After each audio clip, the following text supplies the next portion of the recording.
उपस्थित सभी को मेरा नमस्कार। आज के इस सत्र का शुभारंभ हम मंगलाचरण से करेंगे। गणेशं गाणेशाश्चिवमिति च शैवाश्च विबुधाः रविं सौरा विष्णुं प्रथमपुरुषं विष्णुभजकाः वदन्त्येकं शाक्ता जगदुदयमूलां परिशिवां न जाने किं तस्मै नम इति परं ब्रह्म सकलं तथेशं योगज्ञा गणपतिमिमं कर्म निखिलं समीमांसा वेदान्ति न इति परं ब्रह्म सकलम् अजां सांख्यो ब्रूते सकलगणरूपाञ्च सततं प्रकर्तारन्यायस्त्वथ जगति बौद्धाधियमिति। ओम नमस्कार। आज यहाँ पर जो चल रहा है कार्यक्रम, जो सर्टिफिकेट कोर्स ऑन भारतीय कालगणना, जो आयोजक का संस्था है डिपार्टमेंट ऑफ वेदांग ज्योतिष रत्नागिरी सब सेंटर, कवि कुलगुरु कालिदास संस्कृत यूनिवर्सिटी रामटेक और department of Sanskrit Gogate Jogalekar college Ratnagiri, इन दोनों आयोजक संस्थाओं की तरफ से आज के इस यात्रा एवं काल विषय के अध्ययन हेतु इस 29वें सत्र में आप सभी का मैं प्रणव मुळे हार्दिक स्वागत करता हूँ। आज के जो प्रमुख व्याख्याता है उनका मैं परिचय कराना चाहता हूँ। आज के जो हमारे व्याख्याता है उनका नाम है डॉक्टर आशीष जय सर, जिनसे आप सभी लोग सुपरिचित है ही। इस सत्र या इस सर्टिफिकेट कोर्स में बहुत बार उनको आपने सुना भी है, उनसे परिचित भी है, उन्होंने बहुत बार हमें मार्गदर्शन भी दिया है।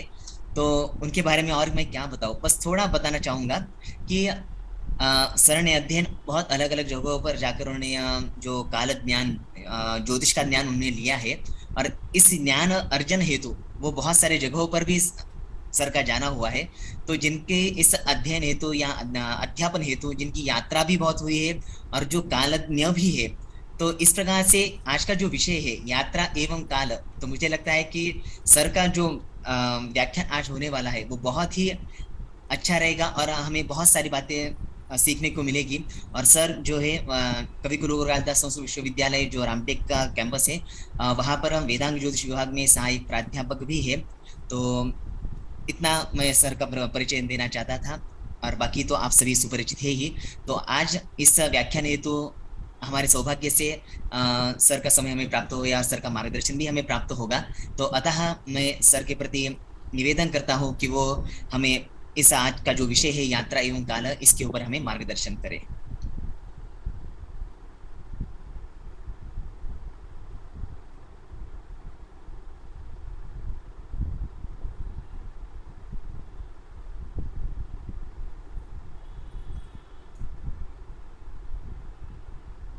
धन्यवाद सर।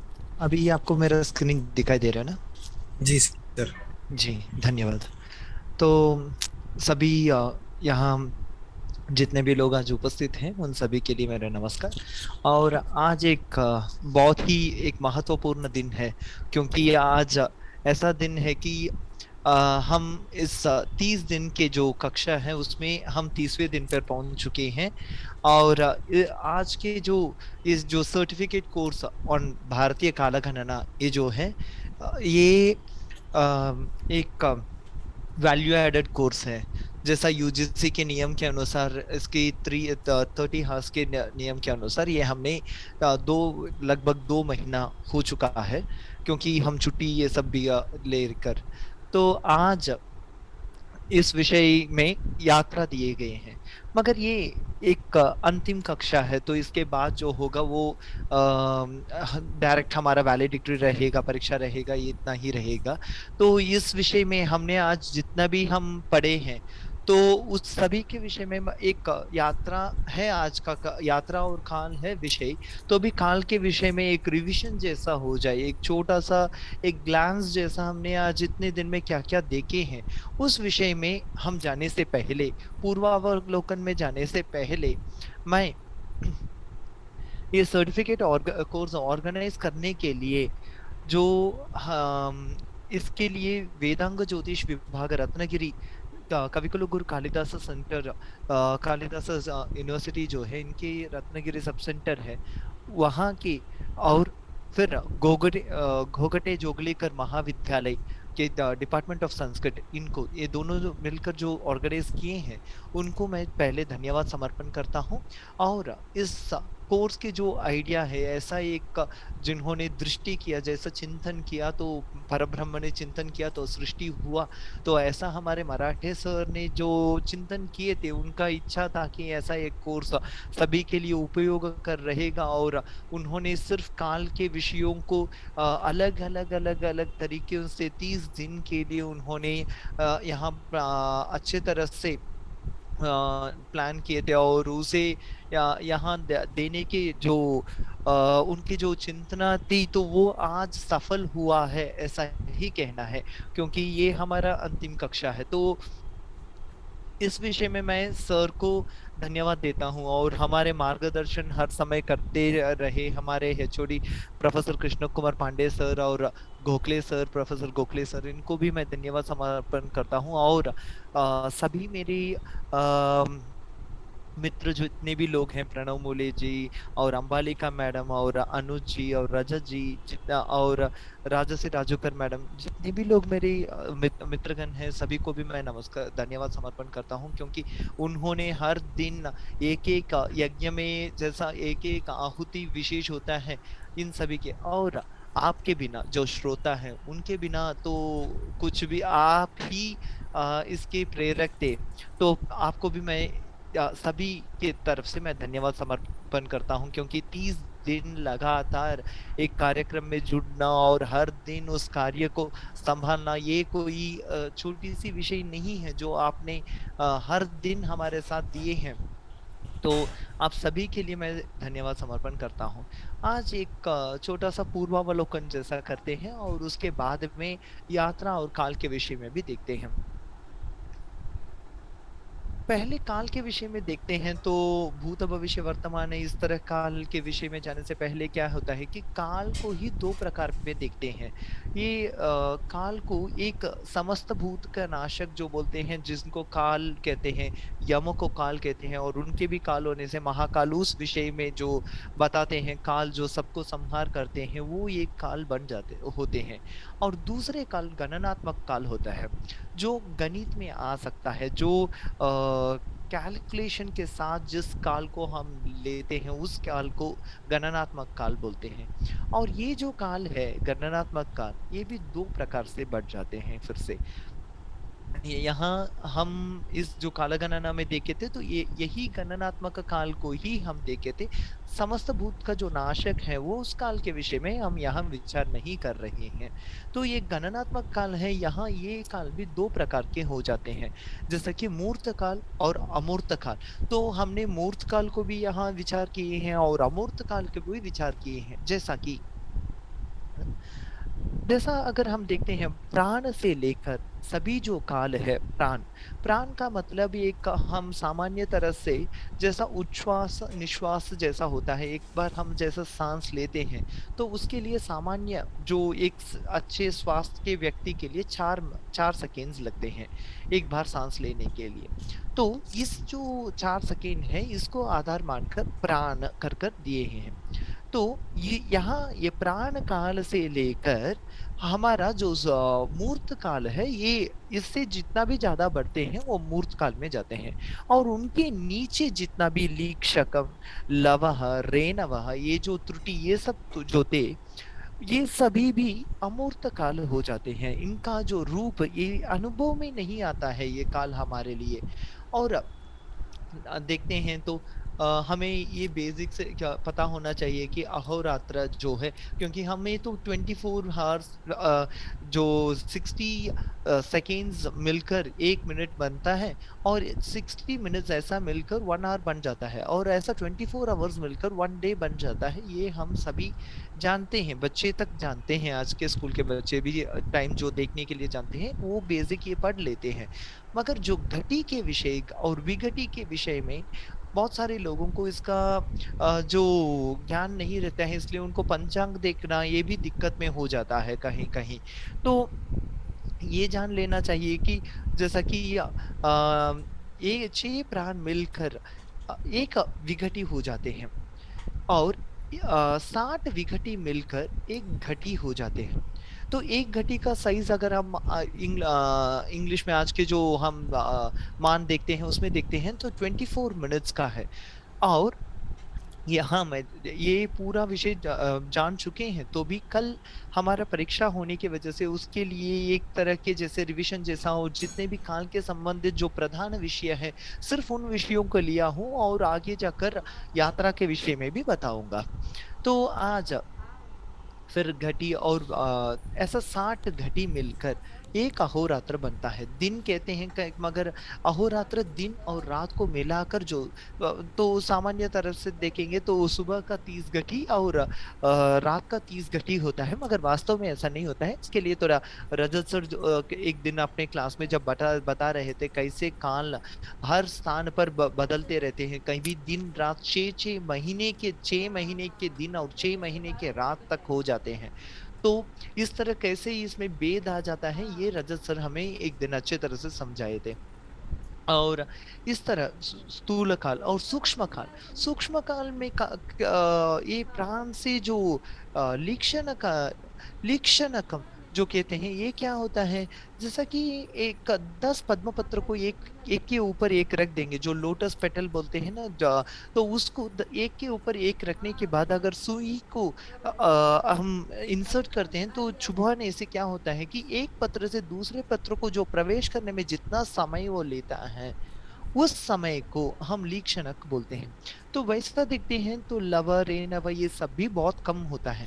मगर एक प्रश्न हो सकता है, तो ये सब लेने की क्या जरूरत है जब ये काल अनुभव में ही नहीं आता है, तो काल गणना में इसको रखने की क्या जरूरत है? तो ये दिखाता है कि हमारे जो पूर्वज थे तो उन्होंने सिर्फ काल को जो अनुभव में आता है उतना ही नहीं माने हैं। जैसा कि आज जैसा कि बताया जाता है कि स्पेस टाइम सिंगुलैरिटी के विषय में जब बताते हैं तो पूरे अणु को प्रमाण मानते हैं, वैसे ही त्रुटि इत्यादि जो त्रिसरेणु, इस तरह रेणु जो सब एटॉमिक पार्टिकल्स बोलते हैं वहां के उसको आधार मानकर इसका उसके जो कैलकुलेशंस में भी यूज किया जाता है। जैसे क्वांटम फिजिक्स में भी जब देखते हैं तो उसके लिए एक टाइम का मेजरमेंट होता है, तो इस तरह के काल का भी उपयोग में लाते हैं। तो इसीलिए काल का परिभाषा बहुत ही कॉम्प्लिकेटेड हो जाता है और बहुत विस्तार भी हो जाता है। देखने से तो ये बहुत सिंपल सा लगता है, मगर इसका उपयोग जब हम देखते हैं तो हमें आश्चर्यचकित कर देता है कि अच्छा तो हमारे पूर्वज इतना विषय जानते हैं कर कर। ठीक है, फिर अहोरात्र से जब हम आगे बढ़ते हैं तो शुक्ल पक्ष और कृष्ण पक्ष, एक मास में दो पक्ष होते हैं जो 15-15 तिथियों में विभाजन किया जाता है। शुक्ल पक्ष और कृष्ण पक्ष होता है। शुक्ल पक्ष को हम मानते हैं कि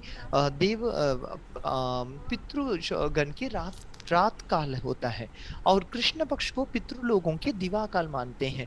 तो एक तरह से ये इस तरह के शुक्ल पक्ष और कृष्ण पक्ष, ये दोनों शुक्ल पक्ष और कृष्ण पक्ष मिलकर पितृलोगों का एक दिन बनता है। ठीक है, फिर संवत्सर, तो ऐसा मास मास के साथ क्या होता है, चैत्र वैशाख ज्येष्ठ इत्यादि मासों का मिलकर दो दो मास मिलकर एक ऋतु होते हैं। जैसा कि चैत्र और वैशाख मिलकर एक वसंत ऋतु को बनाते हैं, और ज्येष्ठ और आषाढ़ मास दो मास मिलकर एक ऋतु ग्रीष्म ऋतु हो जाते हैं। तो ऐसा 12 मास के 6 ऋतु होते हैं। वसंत ग्रीष्म वर्षा शरद हेमंत शशि शिशिर कर कर 6 ऋतु हो जाते हैं, और इन 6 ऋतुओं की बनावट से हमें संवत्सर मिलता है। हाँ, यहाँ चैत्र वैशाख ये सूर्य के आधार पर चंद्र के आधार पर चांद्रमान के आधार पर यहाँ बताया गया है, और मीन मेष वृषभ ये जो है ये सौरमान के आधार पर बताया गया है। उसके बाद अगर देखते हैं तो ये ऐसा 6-6 महीना का जो उत्तरायण और दक्षिणायन के विषय में जो है, तो 6-6 मास का मिलकर उत्तरायण और दक्षिणायन हो जाते हैं। तो जैसा हम देखे थे कि कृष्ण पक्ष और शुक्ल पक्ष जैसा पितृ का काल, पितृ का एक अहोरात्र बन गया है, एक महीना जो है वो पितृ का एक अहोरात्र बन गया है, वैसे ही संवत्सर में उत्तरायण और दक्षिणायन 6 महीने का जो उत्तरायण जो होता है वो देवता लोगों के लिए एक दिन माना जाता है, और दक्षिणायन जो होता है वो जो 6 महीना है वो देवता लोगों के लिए एक रात माना गया है। तो ये दिन और रात को मिलाकर देवता लोगों का एक अहोरात्र माना गया है। मतलब हमारा जो एक संवत्सर है वो देवता लोगों के लिए एक दिन हम मानते हैं। फिर युगमान के विषय में आते हैं, ताकि एक ऐसा संवत्सर के मिलने के बाद ये सब बहुत सारे संवत्सर मिलकर युग बनते हैं। जैसा हमने देखे थे कि हमारा जो एक वर्ष है वो देवताओं के लिए एक दिन होता है। वैसे अगर 1200 दिन जब होता है तो एक कलयुग पूरा होता है। एक पर कलयुग का मान अगर इसे मनुष्य के मान में बदल लेना है तो 4,32,000 हो जाते हैं। तो ऐसा कलयुग का, और कलयुग से दुगुना होता है द्वापर युग, और त्रिगुना होता है त्रेता युग, और चतुर्गुण होता है कृतयुग। ऐसा एक सर्कल हमेशा हमारे लिए काल जो है वो कहीं का वो एक जगह में शुरू होकर एक जगह में पूरा होने वाला नहीं है। ये काल जो है हमारा, जैसा शनिवार के बाद रविवार और रविवार के बाद सोमवार, ऐसा एक चक्र में चलता है हमेशा।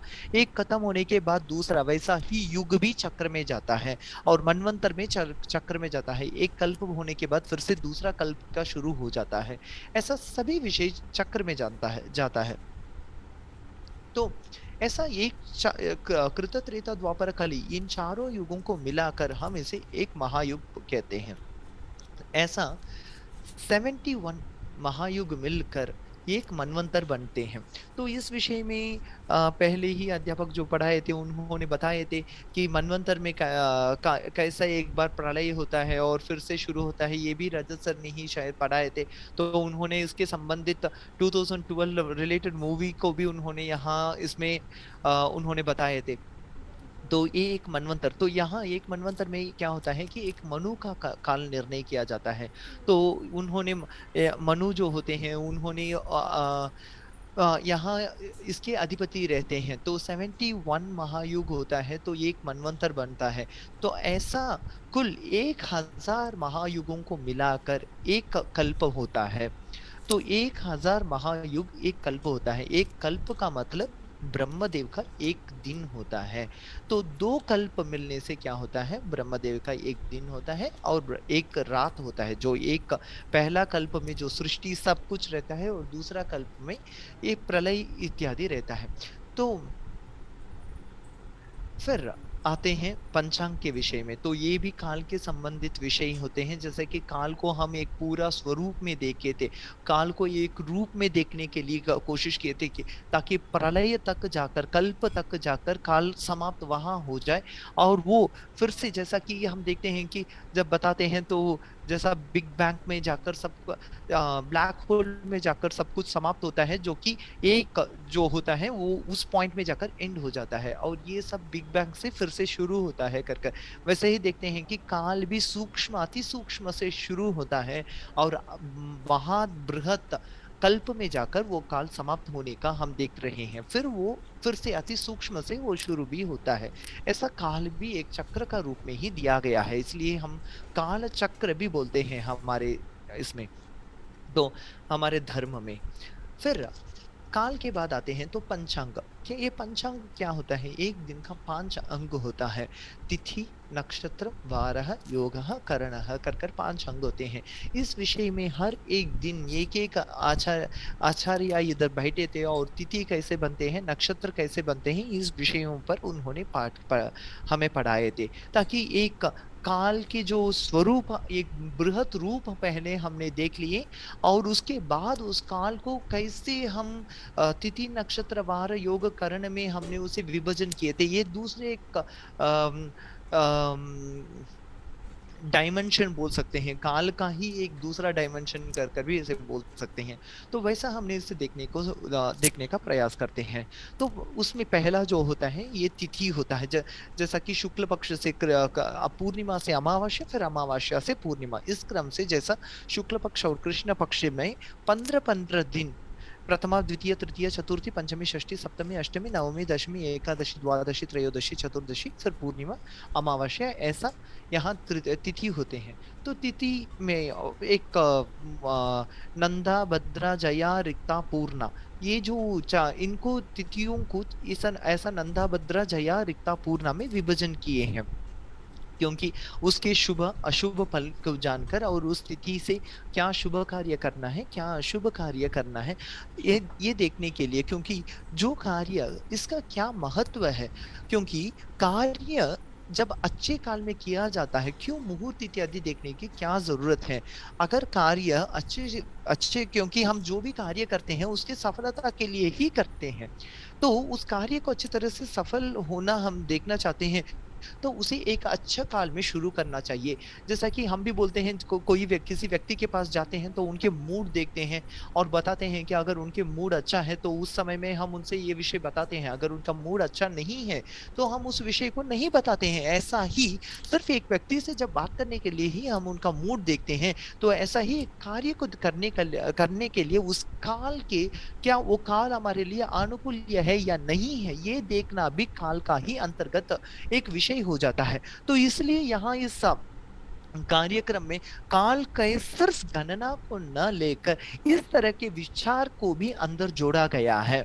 और इस तिथि का शुभाशुभत्व यहाँ बताया गया है। जैसे कि शुक्ल पक्ष में देखेंगे तो पहले 5 तिथि जो होते हैं, प्रतिपदा से लेकर पंचमी तक, ये शुभ तिथि ये शुक्ल पक्ष में हमें देखेंगे तो अमावस्या के बाद वो अशुभ होता है, क्योंकि अमावस्या से लेकर वो चंद्र का वहां प्रभाव नहीं रहता है। फिर षष्ठी से लेकर दशमी तक मध्यम माना गया है, और ये एकादशी से लेकर फिर पूर्णिमा तक ये शुभ होता है।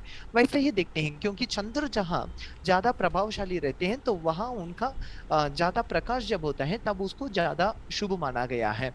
उसके अलावा नंदा भद्रा जया रिक्ता पूर्णा तो है ही, तो नंदा तिथि और अशुभ माना गया है, भद्रा को थोड़ा अशुभ भी नहीं और शुभ भी नहीं, जया को शुभ माना गया है और पूर्णा को भी मध्यम ही माना गया है, मगर रिक्ता को थोड़ा अशुभ माना गया है। और फिर नक्षत्रों के विषय में देखते हैं तो 27 नक्षत्र होते हैं, अभिजीत को जोड़ेंगे तो 28 हो जाते हैं। मुहूर्त के विषय में हम अभिजीत जोड़ना पड़ता है। और उसके बाद शुभाशुभ नक्षत्र, ये मैंने ही उस दिन जैसा नक्षत्र का विभाजन कैसा होता है और उसमें कार्य कैसा किया जाता है, ये मैंने ही बताया था, तो इस विषय में मैं फिर से दोहराना नहीं चाहता हूँ, तो इसे मैं आगे करता हूँ। और नक्षत्र के बाद जो वासर, ये हम सभी को पता ही होता है, रविवार सोमवार मंगलवार बुध गुरु शुक्र शनि, इन वारों के विषय में। और योग, जो अच्छे योगों के विषय में और कर्ण के विषय में भी बताया गया है। तो योग उनके नाम से ही हमें पता चल जाता है कि योग अच्छे योग हैं या बुरा योग है, उनके नाम से ही वो हम देख लेते हैं। उसके बाद कर्ण के विषय में आ जाते हैं, तो कर्ण दो प्रकार के हो जाते हैं, क्षर कर्ण और स्थिर कर्ण। तो ये चरकरण जो है हमेशा रोटेशन में आ जाते हैं, जैसे कि आप ब्लैक में देखेंगे, भव भालव कौलव, ऐसा तैतिल घर वणिजः विष्टि भवः। देखिए फिर से देखेंगे तो भवः भालवः, ये रोटेशन में एक क्रम से चलते रहते हैं, फिर से ये एक चक्र के रूप में आते हैं, इसलिए इनको चरकरण बताया गया है। मगर शकुनी चतुष्पदम नागम किमस्तुग्नम, ये जो चार करण होते हैं इनको स्थिर करण बताए गए हैं। तो ये एक दिन के 5 अंग होते हैं। तो ये 5 अंग के बाद जो आते हैं वो कालमान होता है। कालमान, इसके विषय में देखेंगे तो इसमें बहुत सारे विषयों को लगता है कि ब्रह्ममान और प्रजापत्यमान, ये सब जब मनवंतर इत्यादि जैसा दैवों का मान पितरों का मान कर कर बताते हैं, तो हमें ये कहीं ना कहीं लॉजिक के बिना कर कर लगता है। मगर ये सिर्फ मगर ये जो कालामान है, ये आज वेस्टर्न लोग भी इसे बहुत महत्वपूर्ण से देखते हैं। और इस कालामान, अब जानते हैं कि डायलेशन ऑफ टाइम जो होते हैं, इन अभी जो फिजिक्स के जो इम्पोर्टेंट टॉपिक होता है उसके लिए कालामान को आधार माना जाता है। क्योंकि डायलेशन से क्या होता है कि समय में जो भेद होता है, जैसा कि यहाँ जो भूमि में हम देख सकते हैं कि एक काल एक क्रम से चलता है, मगर जब भूमि से जब बाहर निकलते हैं, जो स्पेस में ट्रैवल करते हैं, तो वहां डायलेशन के बारे में बात किया जाता है। जैसा कि ब्रह्म का काल अगर बताते हैं तो ये तो ब्रह्मलोक में होता है। वैकुंठ बोल दिए तो वैकुंठ तो भूमि तो अलग हो गया, वैकुंठ अलग हो गया, और इंद्रलोक अलग हो गया। ये सब पौराणिक कथा है, मैं मानता हूँ ये सब पौराणिक कथा है, मगर इसमें से एक पौराणिक कथा यहाँ एक कहने के लिए चाहता हूँ। अ, भागवत पुराण में ऐसा एक कथा है कि एक राजा वहां ब्रह्मदेव के पास जाते हैं अपने कुमारी के लिए। तो ये कथा भी शायद हमारे सर ने यहाँ बता चुके हैं, तो भी मैं इसे बहुत शॉर्ट में बता देता हूँ। गए थे अपने लड़की के लिए वर देखने के लिए, और ब्रह्मा से पूछने के लिए अभिप्राय, ताकि ये लड़का से शादी हो सकता है या नहीं। उस समय ब्रह्मा ने 1 मिनट का समय लिए और उसके बाद पूछे कि क्या बात है बताइए। जब उन्होंने इस विषय को प्रकट किया तो ब्रह्मदेव बताए थे कि आप क्या विषय बोल रहे हैं, अभी तक तो भूमि में इतना सारा युग बीत चुका है, अभी उस व्यक्ति ही नहीं, उस कुल या परंपरा कुछ भी नहीं बचा है, पूरा के पूरा बदल गया। ये कहानी जब कुछ साल पहले हम सुनते तो हमें लगता था कि ये एक मूर्खता है कर कर, मगर आज इस विषय को जितना फिजिक्स में भी इस विषय को जब कोट करते हैं, बहुत सारे ग्रंथों में, टैओ ऑफ फिजिक्स, इस तरह के बहुत सारे ग्रंथों में भी इस तरह के उल्लेख हमें देखने के लिए मिलता है कि डायलेशन ऑफ टाइम के बारे में जब बात करते हैं, और बहुत सारे लोग इस तरह के कथाओं को प्रमाण मानते हैं। तो ये आज एक इम्पोर्टेंट टॉपिक है। तो इस दृष्टि से अगर, क्योंकि यहाँ बताया गया है कि पितृकाल ब्रह्मकाल, ठीक है, अगर हम पितृकाल, पितृ के ऊपर विश्वास है या ब्रह्म के ऊपर विश्वास है, ये विषय अलग बात हो जाते हैं, मगर डायलेशन के ऊपर तो हम सोच सकते हैं। इसके लिए एक प्राचीन दृष्टिकोण से ही एक हम भी कहीं ना कहीं जजमेंटल ना होकर इसे एक तो विस्तार पूर्वक दृष्टि से हम देखना चाहिए, तब जाकर हम इसके वास्तविक जो सच है इसे हम ग्रहण कर सकते हैं। तो इसीलिए इसकी जो प्राचीनता है, इस प्राचीनता को ऐसा ही सुरक्षित रखकर तो ये कोर्स का निर्माण किया गया है, पूरे के पूरे आधुनिक में न जाकर प्राचीन और उसके साथ आधुनिक विषयों को जोड़कर, और उस विषयों को कैसे बहुत आसान तरह से 1 घंटे में हर विषयों को कैसा बताया जा सकता है, ये प्रयत्न ही स्पष्ट हमें बताया गया है। तब मराठे सर ने यही विषय को सभी को बताए थे। तो यही इसी के आधार पर ये कोर्स, पूरे के पूरा कोर्स जो था वो डिजाइन किया गया था। हर विषय जब बताते हैं, इसमें जो आधुनिकता की जो विषय है उसको यहाँ एक कोड जैसा देते हैं, और उसके बाद वहाँ के विषय जब पढ़ाते हैं, तो यहाँ जो पढ़ते हैं तो उनको वो दृष्टिकोण लेना चाहिए। यहाँ एक स्पून फीड जैसा नहीं हो रहा है, सभी विषय को आपको डीप में नहीं पढ़ा रहे हैं। यहाँ हर बार देखते हैं तो हर पीपीटी आपको शेयर हो चुका है, हर जगह पे आपको रेफरेंस मिलता है, आप जाइए उस रेफरेंस में ढूंढिए। अगर आप ज्यादा सीखना चाहते हैं तो इस कक्षा का उपयोग कीजिए, और उस वहां ज्यादा सीखेंगे, ज्यादा आप देखेंगे, तो जिज्ञासु उस विषय का ज्ञान बहुत अच्छी तरह से पा सकते हैं। तो उस तरह के जिज्ञासु के लिए ही ये कोर्स का निर्णय मराठे सर ने, उनका दृष्टि तो यही था कि सभी के पास इस तरह के ज्ञान जो है, जो ग्रंथों में छुपा हुआ ज्ञान है, ये बाहर आना चाहिए कर कर। तो मैं मानता हूँ ये सफल हुआ है कर कर। तो अभी हम देखते हैं ब्रह्ममान, प्राजापत्यमान, दिव्यमान, पित्रेमान और गौरवमान, सौरमान, सावनमान, चांद्रमान और नक्षत्रमान जो है, इस तरह के नव नव प्रकार का कालमान बताया गया है। ब्रह्ममान क्या होता है, जैसा मैंने कुछ दिन पहले बताया था कि ब्रह्मदेव का एक दिन और ब्रह्मदेव का एक रात, इस तरह के जो ब्रह्मदेव के काल के ऊपर जो गणना होता है, ऐसा बता सूर्य सिद्धांत में ये भी बताया गया है कि ऐसा ब्रह्मदेव का भी परिवर्तन होता है। इस तरह कल्प कल्प में ऐसा एक दिन बनता है, ऐसा जब 100 वर्ष ब्रह्मदेव का पूरा होता है, उनका पदवी काल संपूर्ण होता है। और दूसरे ग्रंथ में देखते हैं तो शिवतंत्र रहस्य ग्रंथ में, इत्यादि ग्रंथ में देखते हैं तो अन्य अन्य देवताओं के भी काल बताए गए हैं। तो आप इन इन ग्रंथों के विषय में जा सकते हैं और ज्यादा आप वहां से भी सीख सकते हैं। मगर यहाँ हम सूर्य सिद्धांत जो ज्योतिष के ग्रंथ हैं उन्हीं को प्रधान मानकर हम यहाँ दे रहे हैं। और प्राजापत्य काल देखते हैं तो मनवंतर के विषय में बताया गया है, जो अभी मैंने एक मनु के काल बताया था, वो दिव्यमान जो दैवों का 1 संवत्सर, हमारा जो संवत्सर होता है वो देवताओं के लिए एक दिन, तो एक दिन दिन और रात होता है, अहोरात्र होता है, तो इसे दिव्यमान बोलते हैं। एक महीना, हमारा जो एक महीना होता है शुक्ल पक्ष कृष्ण पक्ष भेद से, ये पितरों के लिए एक दिन होता है, अहोरात्र होता है, तो ये पितृमान बताया गया है। और गौरवमान क्या होता है, यहाँ से लेकर व्यवहार होता है, हमारे हमारे जो काल काल के जो निर्णय होता है मनुष्यों का, तो वहां इसका उपयोग होता है। गौरवमान में क्या करते हैं, जो बृहस्पति जो ग्रह है, इनके जो 360 डिग्री का जो परिक्रमा इन्होंने जब समाप्त करते हैं, तो इसमें लगभग इनके लिए 12 साल लगता है। तो इस तरह की, इसके आधार पर हमें इस विषय में अच्छी तरह से अंबालिका मैडम ने उस दिन, डॉक्टर अंबालिका मैडम ने पढ़ा रही थी, तो कैसा इस तरह के विषयों के ऊपर संवत्सर कैसा विभाजन किया जाता है, और उन्होंने अन्य अन्य प्रकार के पंचांग कैसे बनते हैं, इस तरह के विषयों में भी हमें बताए थे। तो सौरमान के विषय में देखते हैं तो गौरवमान हो गया बृहस्पति के आधार पर, और वहां जो 60 संवत्सर प्रभावादि जो 7 संवत्सर होते हैं, तो इन्हीं के आधार पर बनते हैं। फिर सौरमान के देखते हैं तो सूर्य के 360 डिग्री का जो परिक्रमा होता है, तो उसी सौरमान मानते हैं। तो इसलिए हमेशा हम कांस्टेंट 360 को लेते हैं। और सावनमान जो होता है, जो आज वेस्टर्न में जो देखा जाता है कि 365 जो होता है एक्स्ट्रा जो आ जाता है, उसे लीप ईयर कर कर बैलेंस करते हैं, वो जो है वो सावनमान होता है। और चांद्रमान जो है, ये जो अगर अमावस्या से लेकर अगले अमावस्या तक अगर पूर्णिमा भी मान लेंगे, तो एक पूर्णिमा से लेकर आगे वाले जो पूर्णिमा होता है वहां तक जो ये 30 तिथि होते हैं, तो इस तिथि के आधार पर जो काल का निर्णय होता है उसे चांद्रमान कहते हैं। और नक्षत्रमान जो होता है, ये 27 होता है। अगर में अश्विनी से चंद्र शुरू होकर पुनः जब रेवती तक चला जाता है, तो इसका एक चक्र संपूर्ण हो जाता है।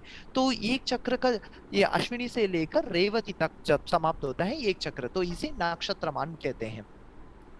इसके आगे देखते हैं तो षोडश संस्कार के विषय में, इस विषय में पांडे सर ने हमें बताया था कि कैसा षोडश संस्कार होते हैं। और उनके जो, क्योंकि हमारे मनुष्य के जो जीवन में विवाह, गर्भाधान से लेकर जो गर्भाधान, पुंसवन, सीमंत, जातकर्म, इस सभी के नामकरण हो, उपनयन हो या विवाह हो, चौल कर्म, कुछ भी हो, जिस भी ये विषयों के लिए, हम संस्कारों के लिए जो भी हम काल का निर्णय करते हैं, तो उस काल में शुभाशुभ का निर्णय कैसा होना चाहिए। क्योंकि काल सिर्फ समय, ये ऐसा नहीं है कि ये देखकर अच्छा काल बीत रहा है या नहीं बीत रहा है, ये घंटा हो रहा है या नहीं हो रहा है, ऐसा देखने के लिए नहीं है। तो उस काल से आगे क्या है, क्योंकि आज हम जब टाइम देखते हैं या 1 और 2 और हम इस समय में मिलते हैं, इस समय सिर्फ समय का निर्णय करने के लिए नहीं है। हमारे प्राचीन के काल जो है, इसका स्वरूप ही अलग है। ये जो काल जो होता है, ये हम इस काल को कैसा उपयोग करते हैं। और ये काल जो होता है, ये वेस्टर्न के जैसे शुरू होकर खत्म होने का वाला काल नहीं है, ये चक्र रूप वाला काल है हमारा। जैसा जैसा एक काल एक जगह पॉइंट पर समाप्त हुआ, फिर वहां से शुरू होता है। इसलिए हम युग अवतार को बार बार हम देख पाते हैं। तो हम ये वेस्टर्न की दृष्टि से देखने के लिए कोशिश करते हैं, तो ये फिर से एक तरह के जैसे देखेंगे तो महाबली और विष्णु मूर्ति की कहानी जैसा ही, वामन अवतार की कहानी जैसा ही हो जाएगा। वामन अवतार ने पूछा था कि मुझे 3 डग की मिट्टी चाहिए, और ये महाबली बोले कि 3 है, ठीक है, ये बालक ही है, तो इसके पैर कितना हो जाएगा। तो वामन अवतार ने जब विश्व रूप ले लिया, तब जाकर पता चले। तो मापदंड जो होता है, ये हर किसी का अलग अलग मापदंड होता है, पहले उसे हमें स्वीकार करना पड़ेगा। ताकि हम अगर वेस्टर्न के मापदंड से ही हमारे जो काल ज्ञान को भी देखने का कोशिश करेंगे, तो ये एक मृत के भाषा घट के अंदर हाथी को देखने का कोशिश जैसा ही हो जाएगा। तो हम इसे थोड़ा अच्छी तरह से देखना चाहिए। और फिर आते हैं कि एक दिन को 8 भाग में विभाजन कर लेते हैं, जैसा दिनमान हो या रात्रिमान हो, इसे लेकर 8 भाग में कर लेते हैं।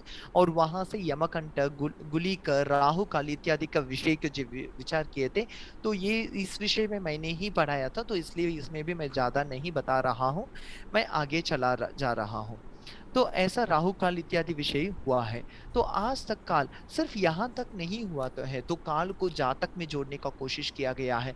काल को जैसा कि वास्तु के विषय में कैसा देखना चाहिए, इस तरह की कोशिश हुआ है। और काल को अन्य अन्य विषयों पर जोड़कर देखना और उसका कैसा फल फायदा हम कैसा ले सकते हैं, इस विषयों का भी यहाँ कोशिश हुआ है। और उसी क्रम में हम अंतिम में या काल को काल यात्रा से जोड़ने का कोशिश कर रहे हैं। यात्रा का जो काल है उस विषय में आज जो विचार कर रहे हैं, तो ये एक पूर्वावलोकन हो गया, क्योंकि 30 दिन का होने की वजह से जो इतने दिन में हम जो पढ़े हैं, तो इसे एक दृष्टि में मैं यहाँ दिखाने का कोशिश किया, क्योंकि यहाँ मैं किसी विषय को नहीं पढ़ा रहा हूँ, ताकि हम जो जो विषय देखे हैं, क्या क्या हुआ है, वो मैं यहाँ बताने का कोशिश किया था। तो काल यात्रा किसे कहते हैं? किंचित कार्यमुद्दिश्य, कुछ कार्यों का उद्देश्य से हम देशांतर गमनम यात्रा, कुछ किसी कार्य के उद्देश्य से, कार्य कुछ भी हो सकता है, उस कार्य के उद्देश्य से हम एक देश से दूसरा देश में अगर जा रहे हैं, उसे यात्रा कहते हैं। यात्रा दो प्रकार के हो जाते हैं। समर विजय यात्रा, युद्ध जीतने के लिए जो राजा लोग जो यात्रा करते हैं, जीतने के लिए एक स्थान से दूसरा स्थान सैन्य को लेकर जाते हैं, इस तरह की यात्रा एक यात्रा हो जाता है।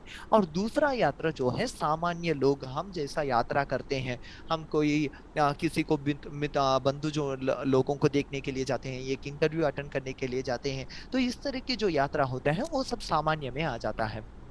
मगर ये जो राजा लोगों का यात्रा है, इसे फिर से दो प्रकार में कर देते हैं, स्थायी और याई। ये स्थायी कौन होते हैं, आज देखते हैं। तो रशिया और यूक्रेन, ये जो युद्ध होता है, आप देख सकते हैं, यूक्रेन जहां है वो वहीं पर है, तो यूक्रेन को स्थायी माना जाएगा, क्योंकि वो अपने ही स्थान पर स्थित है। याई कौन है? रशियंस जो है वो याई होते हैं। उन्होंने अपने मिलिट्री ट्रूप्स को लेकर यूक्रेन के अंदर घुसे हैं, और वहां उनके घर में जाकर उनको मार रहे हैं, पीट रहे हैं। तो ये हो जाते हैं याई। और स्थायी और याई, ये दो तरह से इस यात्रा को विभाजन किया गया है। तो यहाँ इसलिए ये बताया गया है कि मुहूर्त मुहूर्त जब देते हैं, तो स्थायी के लिए कैसा देखना है, याई के लिए कैसा देखना है, कौन किसके लिए कौन सा शुभ होता है, कौन सा अशुभ होता है, इस तरह यात्रा में भेद आ जाते हैं। सिर्फ स्थायी और यायु को ऐसा ही नहीं देखना चाहिए, हमेशा युद्ध के लिए ही है, हमारे लिए नहीं है, ऐसा नहीं है। कोई कोर्ट में केस चल रहा है, तो एक पिटिशन फाइल किया होगा, तो वो हो जाएगा याई। जो एक जिसके ऊपर फाइल किया गया है, वो स्थायी हो जाएगा। ऐसा ही वाद विवाद में भी, जो वाद के लिए किसी को बुलाया है, आमंत्रण किया है, और वाद विवाद में, तो ऐसा स्थायी और याई यहाँ भी भेद हो जाते हैं। और हमेशा डिबेट हो या कुछ भी हो, कहीं भी किसका जीत होगा, ये निर्णय करने के लिए भी इसी स्थायी और याई विषयों को ही आधार मानकर आगे बढ़ते हैं। तो यात्रा और काल, ये दो विषय हो जाता है। तो काल अगर देखते हैं, तो यात्रा को भी हम सिर्फ एक जैसा नहीं देखते हैं, यात्रा भी अन्य बहुत प्रकार हो जाते हैं, और उसे देखने का विधान भी बहुत प्रकार से विभाजन हो जाता है। योगा सिद्धिर धरणीपति। तो योग, अच्छे योग, जो जैसा कि मुहूर्त जो देखा जाता है कि अच्छे मुहूर्त हैं, जैसा कि जातक भी देख लेते हैं, अच्छे योग है, होता है या नहीं होता है, अभी जा सकते हैं या नहीं जाते हैं, जा सकते हैं। ऐसा धरणीपतियों के लिए होता है, राजा के लिए, जो युद्ध के लिए जाते हैं, इनके लिए कुंडली का विचार करते हैं। क्या इनके कुंडली में अभी इनके जो जन्म कुंडली होता है, इसके आधार पर अभी यहाँ अटैक के लिए जा सकते हैं या नहीं जा सकते हैं, शत्रु के पास बातचीत हो सकता है या नहीं हो सकता है, इस तरह की जो यात्रा है, यहाँ राजा के लिए जो जन्म पत्रिका से भी विचार करना चाहिए। तो यात्रा को इस संदर्भ में जन्म पत्रिका से विचार किया जाना चाहिए। फिर वृक्ष गुणैरपि भूदेवानाम, चंद्र के आधार पर भूदेवानाम ब्राह्मण जनाना, मतलब अच्छे सुकर्म के लिए, जो सात्विक, जो मंत्र पठन होम इत्यादि के लिए जो यात्रा होता है, इस तरह की यात्रा के लिए चंद्र के आधार पर, जो नक्षत्र इत्यादि विषयों के आधार पर, चंद्र कहाँ होते हैं स्थिति, इस तरह के विषयों के आधार पर भी, और गोचर रीति से भी ग्रहों का स्थिति इत्यादि देखकर यहाँ निर्णय लेना चाहिए। चौराणाम अपि शुभाशुभ शकुनैर्वा, अगर चोरी के लिए जाना है तो उनके लिए भी बता रहे हैं। मतलब चोरी लेने का मतलब यहाँ चोरी के लिए भी सफलता कर ना, इतनी जो अधम कार्य पंचमहापातकों में एक पातक माना जाता है चौर्य कार्य, तो उस तरह के कार्य को भी सफलता करा देता है शुभाशुभ शकुन देखने से। तो ये हर कार्य में जब जाने से पहले शकुन का भी निर्णय कर लेना चाहिए कर कर यहाँ बताया गया है। तो फिर भवती मुहूर्ताधीमपि मनुजाना, मुहूर्त, जो अच्छे मुहूर्त नक्षत्र इत्यादि, तो क्या हो गया, जातक से भी काल का निर्णय होता है, और गोचर से भी काल का निर्णय होता है, फिर शकुन से भी काल का निर्णय होता है, मुहूर्त से भी काल का निर्णय होता है। तो इस तरह काल यात्रा जो है, यात्रा को इतने काल से हम देखते हैं, तो किस काल में हम यात्रा कर सकते हैं, तो ये इस विषय को हम विचार करते हैं। फिर काल शून्य, तो यहाँ क्या होता है, यहाँ एक छोटा सा गणित है, दिनमान हो या रात्रिमान हो, तो हम निरक्ष देश के 30 घटी को हम स्टैंडर्ड मान लेते हैं। वास्तव में दिनमान और रात्रिमान 30-30 घटी के नहीं होते हैं, सिर्फ निरक्ष देश में ही 30 घटी के होते हैं। इस विषय के ऊपर पहले ही आपको बताया जा चुका है, तो मैं यहाँ जो कांस्टेंट 30 घटी है इसको ले लेता हूँ ताकि हमारा गणित को सिंपल करने के लिए। तो उसको 3 में विभाग कर लेते हैं, और हर हर 30 को 3 में विभाग कर लेते हैं, तो 10 घटी बन गया है। तो 10 घटी का दिन का 3 विभाग हो जाते हैं, और रात में भी ऐसा ही 3 विभाग, तो एक दिन में 6 6 काल शुल्क के लिए ऐसा ये एक दिन का 3 विभाग और रात्रि का भी 3 विभाग किए गए हैं।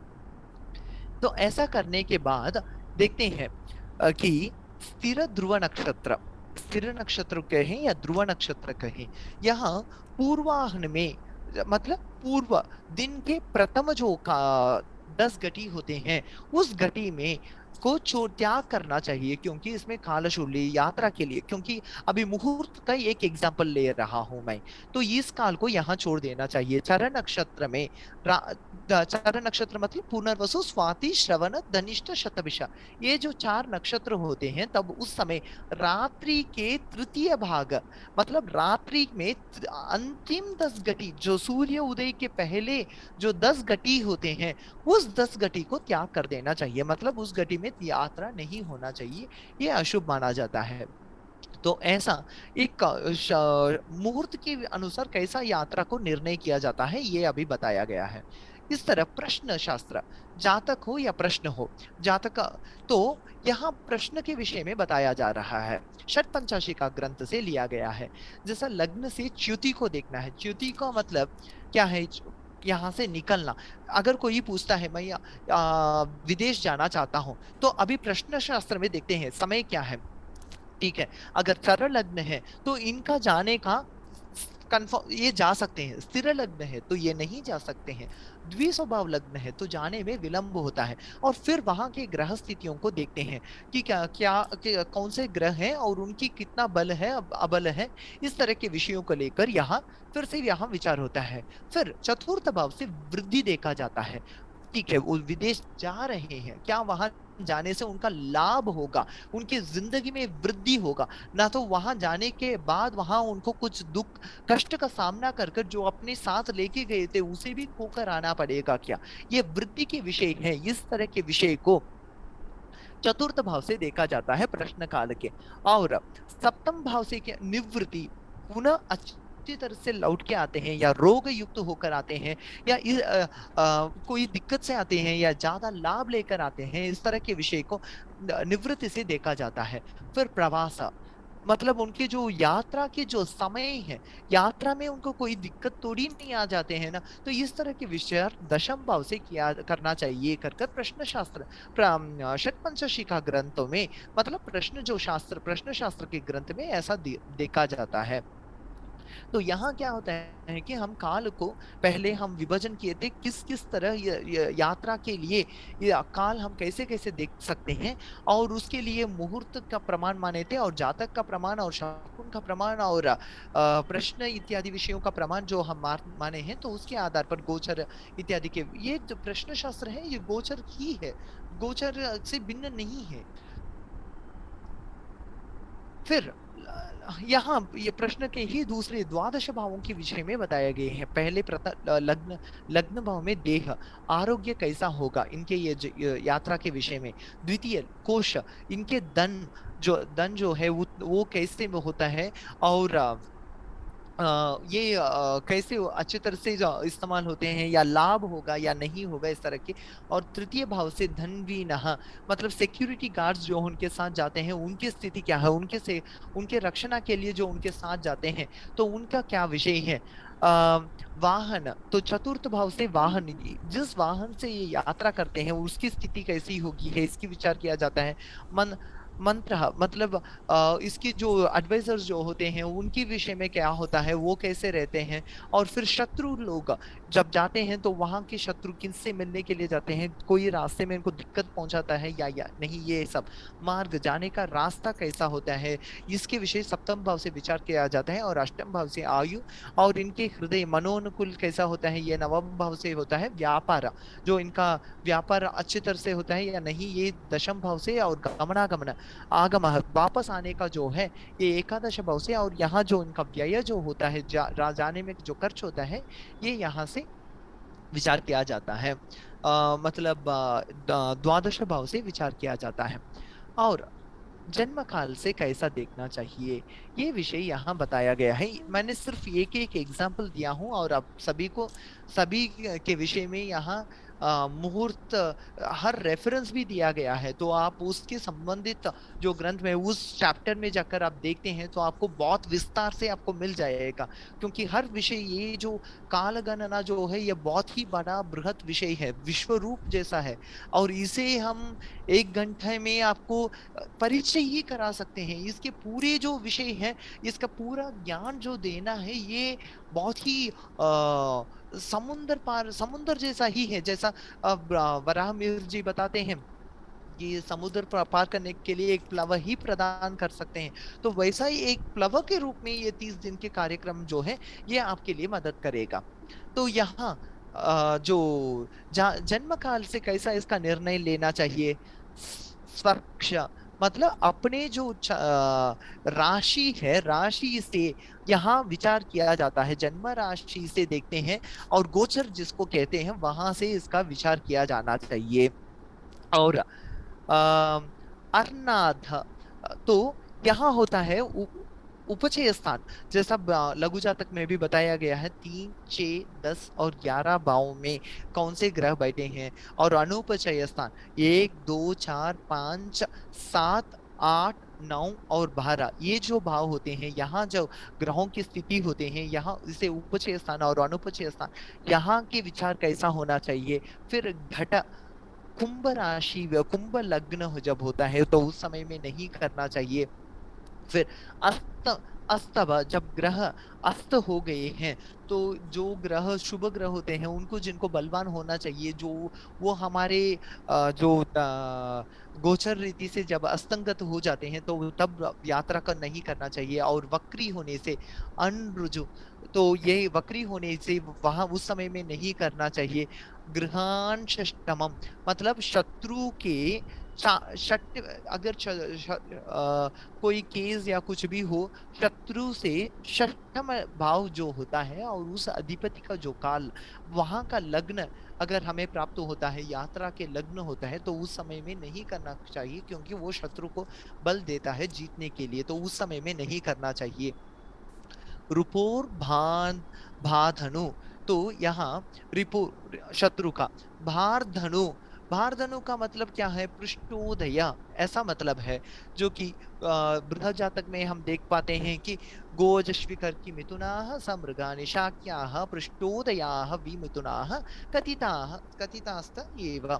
ऐसा जब बताया गया है, गो मतलब वृषभ, वृषभ, अश्वी, धनु, कर्क, कर्क राशि, और मृगशीरा, और फिर इन सभी को पृष्ठोदय राशि बताया गया है, जिनके उदय पृष्ठ से होता है। तो ये राशियों को, ये जो राशि का लग्न होता है, तो इसको भी हमें त्यागना पड़ेगा। और स्वार स्वार्क्षम गेश रिपुम खलम, और पाप ग्रहों के जो 10 काल होते हैं उस तरह, और अपने ही जो लग्नाधिपति के काल होते हैं उसे भी त्याज्य करना चाहिए। जनी जनी बल त्यक्ते, अगर बलहीन है, जो अच्छे ग्रह होते हैं वो जब बलहीन हो जाते हैं, मतलब नीच स्थान में है, तो इस तरफ क्या अगर होते हैं तो यात्रा का हम पोस्टपोन कर सकते हैं। तथा सांप्रतम यात्रा लग्नगतम त्यजेत, तथा दिशामीशो, दिशा के जो अधिपति होते हैं उनके आधार पर, जैसा अर्क सूर्य जो होते हैं, पूर्व दिशा की यात्रा यहाँ सफल रहता है। और आग्नेय शुक्र, आग्नेय में शुक्र के, और मंगल जब होते हैं तब दक्षिण के, और नैऋत्य में राहु, और पश्चिम में शनि, और वायव्य कोण के तरफ यात्रा करना है तब चंद्र, उत्तर दिशा में जब यात्रा करना है तब बुध, और ईशान्य दिशा में यात्रा करना है तो बृहस्पति। इस तरह के राहुर मंद शशांक सौम्य गुरवः, इन सभी के और के दिशा में यात्रा किया जा सकता है। केंद्र दीघीश व्रजेत, तो केंद्र प्रथम, चतुर्थ, सप्तम और दशम, ये जो केंद्राधिपति के जो काल होते हैं यहाँ यात्रा किया जा सकता है। और फिर आगे देखते हैं तो शुभ शकुन यहाँ दिया है। सिर्फ शुभ शकुन को मैंने यहाँ लिया हूँ, अशुभ शकुन को मैं यहाँ नहीं लिया हूँ, क्योंकि शुभ जैसा है उस तरह के अशुभ भी हो जाता है। और काल के सीमा होते हुए मैंने जो 1 घंटे में जितना बता सकते हैं, मैंने उतने ही विषयों को यहाँ पर लिया हूँ। तो इसके आगे ये मुहूर्त चिंतामणि के 11वें अध्याय के बाद 100 और 101 के बाद जो 102 और 103 श्लोक हैं, यहाँ आपको अशुभ शकुन भी मिल जाएंगे। तो शुभ शकुन में देखते हैं, विप्र, विप्र ब्राह्मण जन, एक एक नहीं होना चाहिए, दो या दो से अधिक जब होते हैं तो शुभ शकुन होते हैं। विप्र, अश्व, घोड़े को शुभ में माना गया है। इभ, इभ का मतलब हाथी होता है, हाथी को शुभ शकुन माना गया है। फल, कोई जाते समय फल, अन्न लेके आना, दूध लेके आना, दही लेके आना, गो, अगर गाय सामने आता है वो शुभ माना गया है। सिद्धार्थ, सिद्धार्थ का मतलब होता है सरसों जो होते हैं वो अगर सामने लेके आते हैं तो इसे शुभ शकुन मानते हैं। तो यहाँ सभी विषय में, प्रश्न के विषय में, मुहूर्त के विषय में, और जातक के विषय में, और शकुन के विषय में, यात्रा में जो 4 प्रकार के देखे जाते हैं, उन सभी विषयों में हम यहाँ एक एक सैंपल लिए हैं।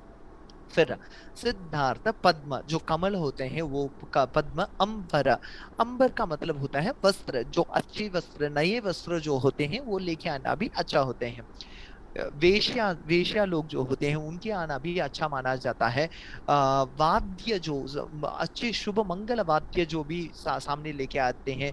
मयूर चाश, मयूर पीकॉक जो होता है, मोर जो होता है वो अगर सामने आता है वो भी अच्छा होता है। नकुल, नकुल को हिंदी में नेवल कहते हैं, इनका भी शुभ माना जाता है।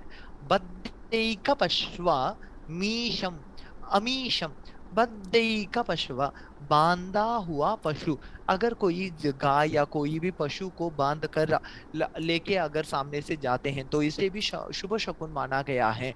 और अमीशम, मामिस को लेकर कोई जा रहे हैं वो तो उसको भी शुभ माना गया है। सद्वाक्यम, जाते समय अच्छे वाक्यों को सुनना, अच्छे मंगलमय वाक्यों को सुनकर जाना, इसलिए परीक्षा को जाते समय आज भी हम ऑल द बेस्ट जैसा बोलते हैं, कॉन्ग्रेचुलेशन, ऑल द बेस्ट, इस तरह के वाक्य जो होता है ये शुभ होता है। कुसुमेक्षु, मतलब कुसुम पुष्प, इक्षु कन्या जो होती हैं वो शुभ माना गया है। इक्षु पूर्ण कलश, जो कल अगर हम बाहर जाते हैं तो कलश, पानी से भरा हुआ कलश अगर हमारे सामने से लेके आते हैं तो इसको शुभ शकुन माना जाता है। पूर्ण कलश छत्राणि, छाता को लेकर आते हैं तो इसे शुभ शकुन माना गया है। मृत कन मृत गीले जो मिट्टी जो होते हैं वो शुभ माने गए हैं। कन्या अविवाहित स्त्री जो होती हैं वो उनको भी शुभ सामने से आना शुभ माना गया है। रत्न नवरत्नों के जो होते हैं, नवरत्न जो होते हैं, इन नवरत्नों में से किसी को भी लेकर आते हैं तो शुभ है। रत्न उष्णीश, उष्णीशा जो सिर में पगड़ी जो बांधते हैं, उष्ण को रोकने के लिए जो बांधा गया है, आज के दिन में जो कैप इत्यादि भी होते हैं ये सब भी जो है वो शुभ शकुन माना जाता है। उष्णीशा शीतोक्ष, जो श्वेत वृषभ होता है, मतलब जो व्हाइट वृषभ जो होता है उसको शुभ माना जाता है। फिर मद्यपान जो है वो भी शुभ माना गया है। सुत स्त्री, बच्चे के साथ युक्त स्त्री। दीप्त वैश्वानर, जो प्रज्वलित दीप्त युक्त जो लाइट या अग्नि इत्यादि को लेके आना शुभ ही माना गया है। फिर आदर्शांजन दौतवस्त्र रजका, आदर्श जो आईना, इसलिए देख सकते हैं आज भी बहुत सारे घर के अंदर प्रवेश करते ही आईना लगा के रखते हैं, तो ये एक शुभ शकुन होता है। और अंजन जो काजल जो होता है ये शुभ शकुन में आता है। फिर दौत वस्त्र, धोती, ये जो वस्त्र होते हैं धौत वस्त्र, जो अच्छे धुला हुआ वस्त्र, ये सब जो होता है ये अच्छा अच्छा माना जाता है।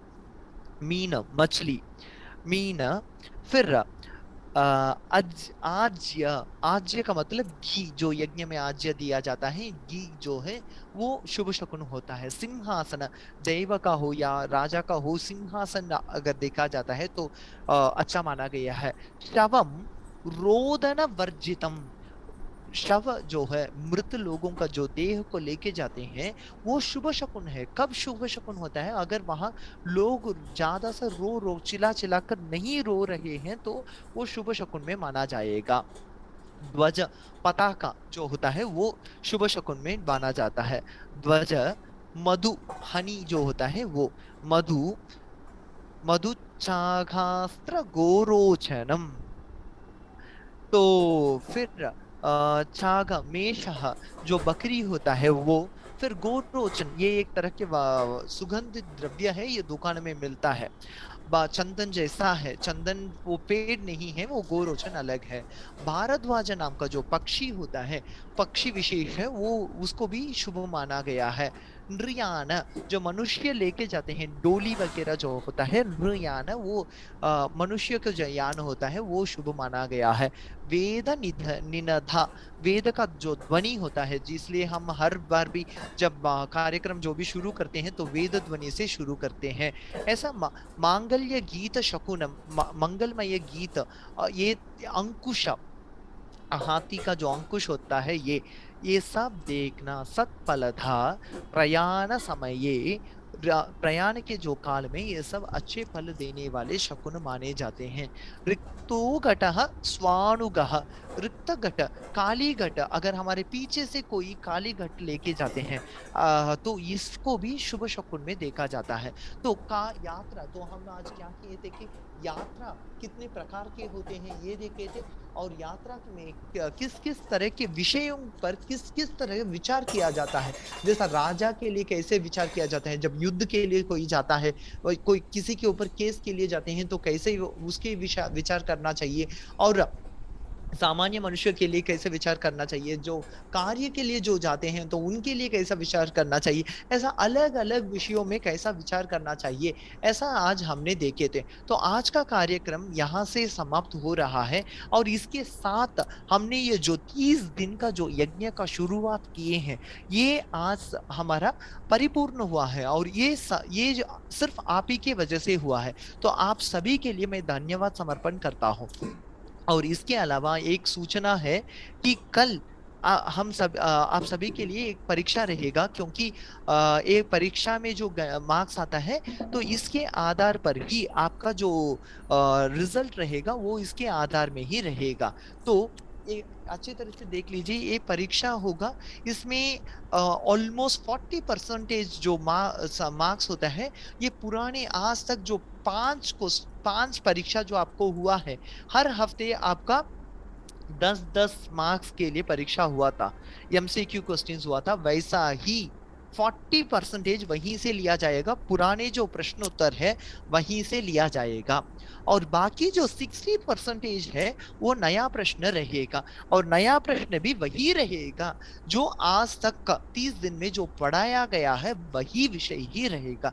तो इसके लिए अगर आप अभी तक जितने भी पढ़ाए गए हैं इसकी जो पीपीटी आपके पास जो जितना भी अवेलेबल है, उसी से भी आप रिवीजन शुरू करेंगे, और उसी से ही अगर आप अच्छी तरह से उसे देखकर पढ़ने पढ़ने का कोशिश करेंगे तो आप अच्छी तरह से कर सकते हैं।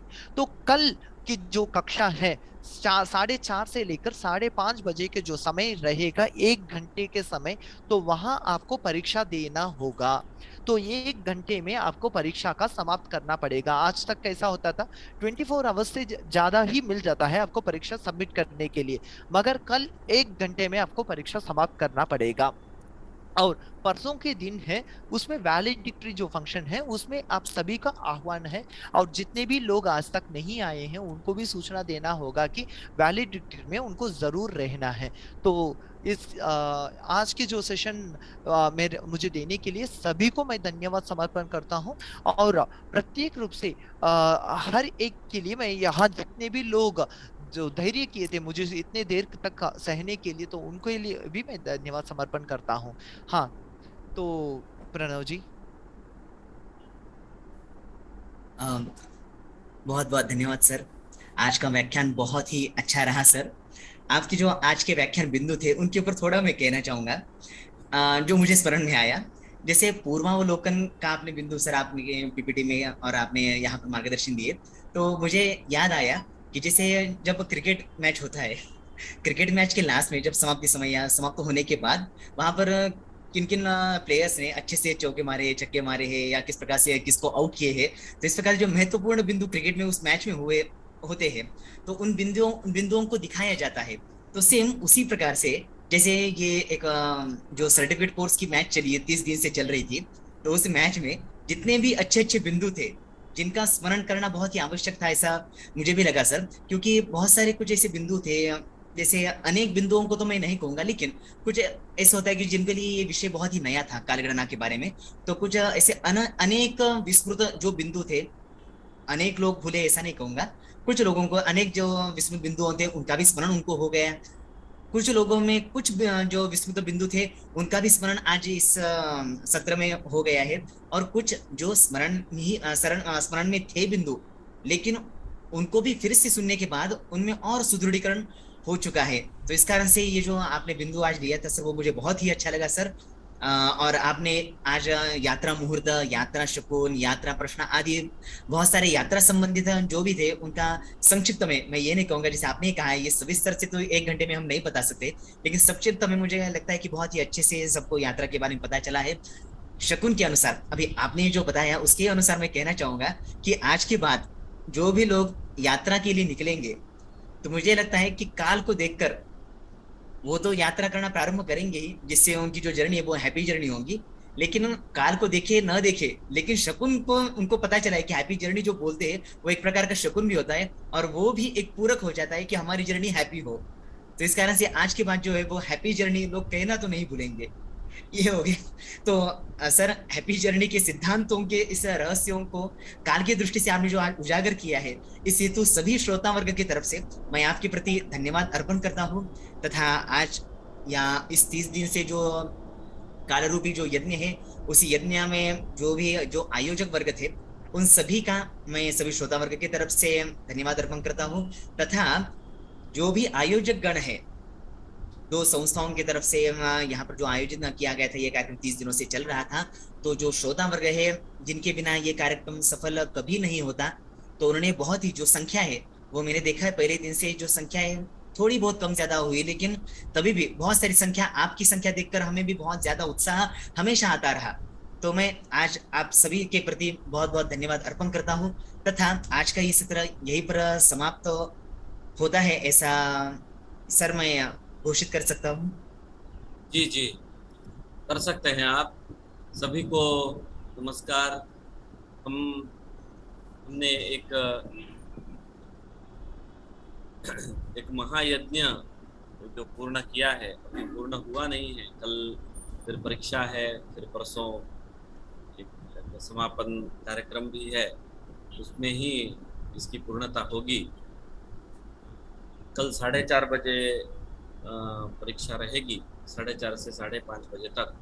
और एक प्रश्न यहाँ दिख रहा है कि एमसीक्यू रहेगी क्या परीक्षा, तो एमसीक्यू परीक्षा रहेगी। जैसे अब तक आपने परीक्षा दी है सेम उसी पैटर्न में रहेगी, लेकिन इसमें भेद यही है कि 1 घंटे में आपको पेपर देना होगा। उसके बारे में पहले जानकारी आपको दी गई है। तत्पश्चात बहुत अच्छा आप लोगों का इस अभ्यासक्रम में सहयोग रहा और पार्टिसिपेशन बहुत अच्छा रहा। एक्टिव पार्टिसिपेशन हमें इसमें देखने को मिला प्रतिभागियों की तरफ से, और स्पेशली इंटरैक्टिव पार्टिसिपेशन हमें देखने को मिला। कदाचित हमें ही समय थोड़ा कम पड़ रहा था, तो हमने भी सभी प्राध्यापकों ने इस अभ्यासक्रम में यथाशक्ति प्रयास किया है। कुछ विशिष्ट शैली से कुछ हमने अध्यापन करने की कोशिश की है। समय का ध्यान रखा है, निश्चित समय पे प्रारंभ और निश्चित समय में कक्षा को समाप्त करना, इस नियम का पालन हमने पूरे इस वर्ग में किया है। आज ही उसका पालन नहीं हो रहा है, आज विलम्ब हो रहा है, तो मुझे अभी शीघ्र समाप्त करना होगा। तो आदान प्रदान तो इसमें बहुत जरूरी है। हमने पूरा यथासंभव प्रयास किया, एक क्रम, एक मेथोडोलॉजी से अध्यापन करने का प्रयास किया, लेकिन फिर भी 7-8 शिक्षक जब होते हैं तो एक जैसे सबकी शैली नहीं हो सकती, अलग अलग शैली यहाँ थी, कोई भी सर्वज्ञ नहीं होता। तो यहाँ पर आदान प्रदान निश्चित रूप से हुआ है। हमने व्हाट्सएप ग्रुप में भी देखा तो वहाँ भी हमारे प्रतिभागियों में भी कुछ अच्छे विद्वान यहाँ पर उपस्थित थे इस अभ्यासक्रम में, तो उन्होंने भी बहुत बहुत अच्छे इनपुट्स हमें दिए हैं, अच्छे सजेशंस दिए हैं। बहुत बार उन्होंने कुछ विषयों की विस्तार से जानकारी हमें प्रदान की है। कदाचित ये वो विषय यहाँ संक्षेप में कहा है तो उसको विस्तार से उन्होंने कहा है। बहुत सुंदर इंटरेक्शन रहा। हम सभी को याद रखेंगे, हम सब अलग अलग कार्यक्रमों में मिलते रहेंगे, हम आप सभी को ज़रूर मिस करेंगे। और एक सूचना ये है कि कल तो 4:30 बजे परीक्षा है, 1 घंटे की परीक्षा है। परसों 4:30 से 5:30 अथवा 6 बजे तक समापन का कार्यक्रम होने वाला है। तो सबसे निवेदन है कि अपने अपने जो अभिप्राय है आपके, तो वो आप चैट बॉक्स में लिखकर हमें भेजें, तो चैट बॉक्स को हम सेव कर सकते हैं। सबको क्योंकि मौखिक ये अभिप्राय कहने का एक मौका, अवसर नहीं प्रदान होगा, नहीं मिल पाएगा, 1 या 2 लोगों को ही वह अवसर होगा। तो बाकी सभी छात्रों को ये चैट बॉक्स उपलब्ध है। चैट बॉक्स के माध्यम से आप वो कब करिए, जब जैसे कार्यक्रम चलता रहेगा तभी आप चैट बॉक्स में अपने अभिप्राय देते रहिए, तो सभी प्रतिभागी जो अतिथि हमारे साथ उपस्थित रहेंगे वो भी उसको पढ़ पाएंगे, वो भी वो उस अभिप्राय को जान सकेंगे। इसलिए कार्यक्रम के दौरान आप चैट बॉक्स में अपने अभिप्राय दीजिए, तो वो हम तक पहुंच जाएंगे। उससे हम अपने अभ्यासक्रम को और सुधारित पद्धति से आपके सामने प्रस्तुत कर सकते हैं। और बस आप सभी को बहुत बहुत धन्यवाद। मैं उम्मीद करता हूं कि और एक अच्छे संख्या में आप लोग, आप और आपके मित्रगण और आपके कुटुंब के सदस्य भी समापन कार्यक्रम में हमारे साथ उपस्थित रहेंगे, मैं आशा करता हूं। इन्हीं शब्दों के साथ मैं मेरे वाणी को विराम देता हूं। धन्यवाद। जयतु संस्कृतम। बहुत बहुत धन्यवाद सर। और शकुन के अनुसार अगर कहेंगे तो हम सभी की तरफ से यहाँ पर जो भी परीक्षार्थी होंगे, कल परीक्षा देने वाले हैं, उन सबको हम सभी की तरफ से बहुत बहुत शुभकामनाएं होगी। और कल काल के अनुसार अगर देखेंगे तो गोधूली काल में ही आपकी एग्जाम होने वाली है। तो आप सभी निश्चिंत रहिए और बहुत ही अच्छे से आपकी एग्जाम होगी। तो आज का इस सत्र का समापन हम शांति मंत्र से करेंगे। सर, समापन करना है आपको?